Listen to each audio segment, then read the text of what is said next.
بزرگترین زندان دنیا دیوار و میله نداره. میدونید اسمش چیه؟ ترس از قضاوت و حرف مردم.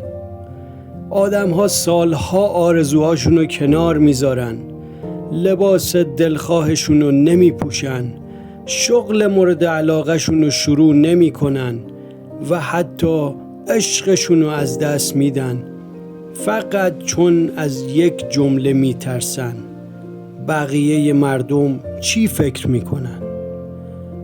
اما اگه همین الان بفهمی بیشتر آدم هایی که از قضاوتشون میترسی چند روز دیگه حتی یادت هم نمی کنن، آیا نظرت عوض میشه؟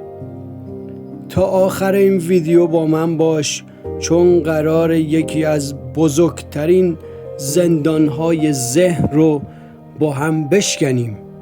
ترس از حرف مردم و نگرانی در مورد واکنش‌های اونها یکی از بزرگترین دلایلیه که باعث میشه انسان‌ها اهداف و آرزوهاشون رو دنبال نکنن.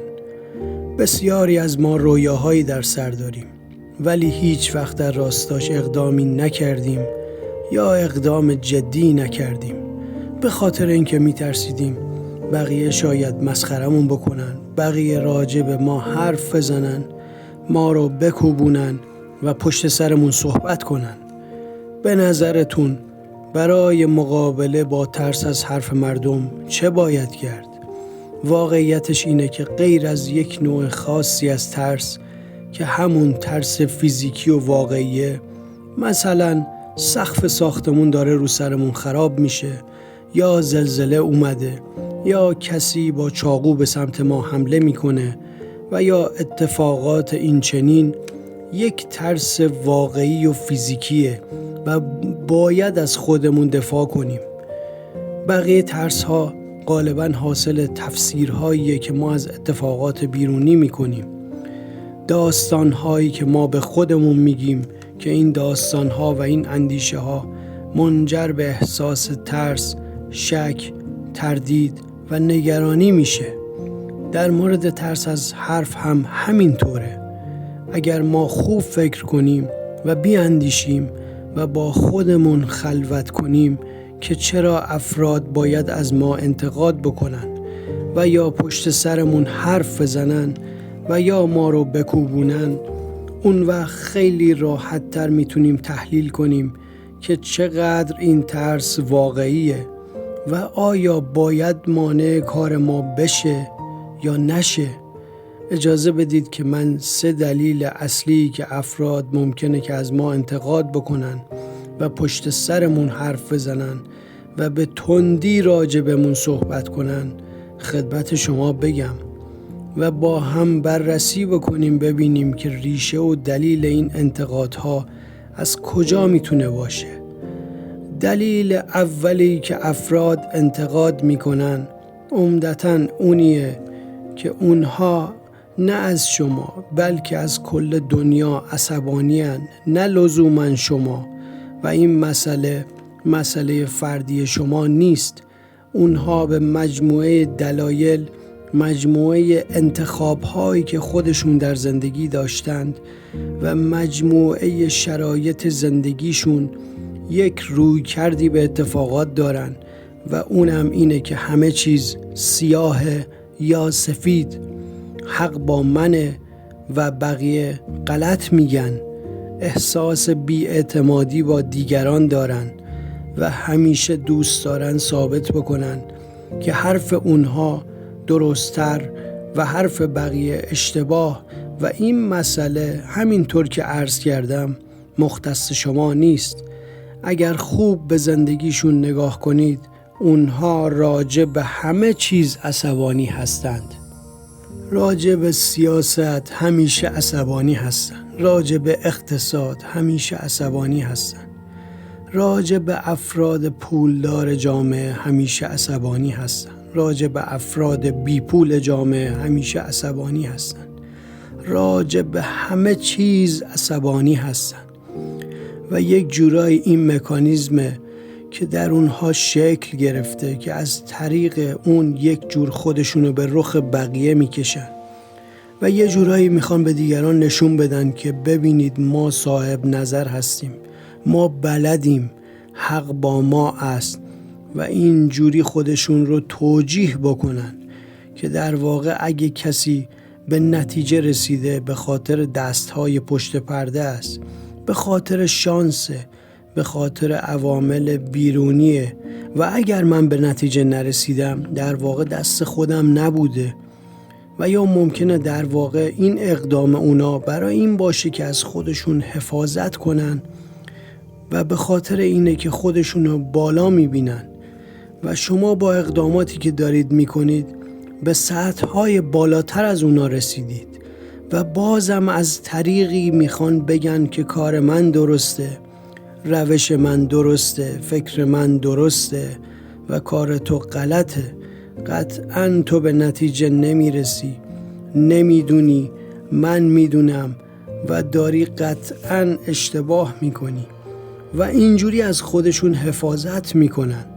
ریشه تمام اینها در این نوع اعتقاد یک عصبانیت درونیه که فرد نسبت به خودش داره، نسبت به دیگران، نسبت به دنیای خودش، نسبت به اتفاقاتی که دور و برش میفته و به نظر من این جای ترحم داره.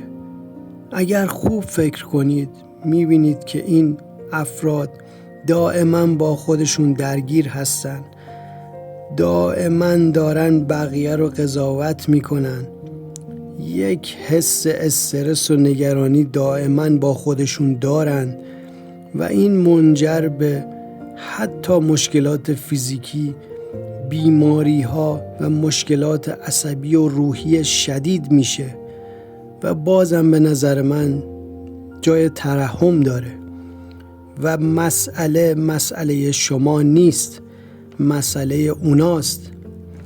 دلیل دومی که افراد انتقاد میکنن از سر جهل و نادانیه. اجازه بدید که من اینو خدمت شما بگم که خیلی از اوقات افراد ما رو قضاوت میکنن، در مورد ما حرف میزنن، پشت سرمون چیزهای بد میگن، به همون میخندن به خاطر اینکه اصلا نمیدونن که چه اتفاقی داره میفته. دقیقا نمیدونن که ما کی هستیم، چه کار داریم میکنیم، چه اهدافی رو دنبال میکنیم. واسه خودشون یه قصه‌ای تو ذهنشون میبافن، یه قضاوتایی میکنن و بر اساس اون رفتار میکنن و عکس العمل نشون میدن و بسیاری از اینها ریشه جهل و نادانی داره.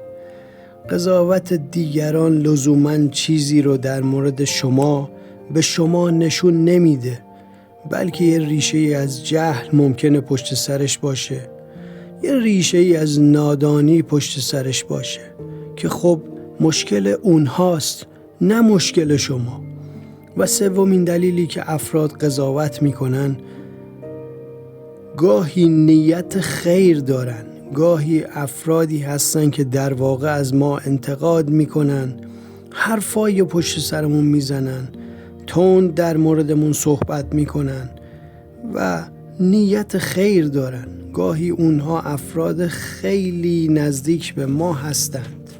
این افراد میتونن پدر مادر ما باشن، شاید دوستای خیلی نزدیک، شاید برادر و خواهر ما باشن، گاهی هم افراد دورتر، ولی نیتشون خیره، ولی نحوه بیان کردنشون خیلی بده و در واقع نوع بیان کردنشون به دلیل اینکه خوب یاد نگرفتن بهتر از اون بیان کنن و شاید فکر میکنن بهترین روش بیان کردنشون اینه و شاید فکر میکنن از این طریق میتونن شما رو حفاظت کنن که شما به خطری نیفتید. به هر دلیلی که ممکنه در ذهنشون باشه این طور بیان میکنن که نازیبا به نظر برسه، ولی نیتشون خیره. بازم اگر شما خوب فکر کنید میبینید در چنین مواردی میشه اونها رو بخشید، به خاطر اینکه روش بهتری برای بیان ندارند و باید پیغامشون رو ارزیابی کرد. بررسی کرد. اگر نکته‌ای منطقی و قابل توجهی از دید ما داره، بهش فکر کنیم، بررسیش بکنیم و انجام بدیم. اگر هم نه، در واقع ساخته و پرداخته ذهن اونهاست و بر اساس فیلتری که اونها به دنیا نگاه میکنن، بر اساس تجربیات فردی خودشونه که دارن به سمت ما میارن و به ما مطرح میکنن. خوب تشکر میکنیم ازشون و اون نظرات رو برای خودشون باید نگه دارن و اونها به ما ارتباطی پیدا نمیکنه. پس باز در مورد سوم، اگر شما هم خوب فکر بکنید، میبینید این هم لزوماً یک اتفاق بد نیست و معناش این نیست که شما نباید هدفتو دنبال کنی، رویاتو دنبال کنی و یا به سمت آرزوات حرکت بکنی. وقتی این 3 دلیل اصلی رو بررسی میکنیم که افراد میان انتقاد میکنن، پشت سر شما صحبت میکنن و گاهی شما رو میکوبونن و وقتی ریشه یابیش میکنید که این دلیل ها چیه، حس خیلی بهتری بهتون دست میده. به خاطر اینکه متوجه میشید بسیاری از این ترس هایی که ما داریم از حرف مردم، از واکنش مردم، از این که مجدداً مردم راجع به اقدام ما چی میگن و پشت سرمون چه صحبت هایی خواهند کرد، میبینیم ریشه‌ای در واقعیت نداره. نذارید قضاوت و حرف مردم مانع رسیدن شما به اهدافتون بشه. برای اراده و تصمیمات مهم زندگیتون ارزش قائل بشید و بهشون احترام بذارید. زندگی شما همون رنگی میشه که خودتون نقاشیش میکنید.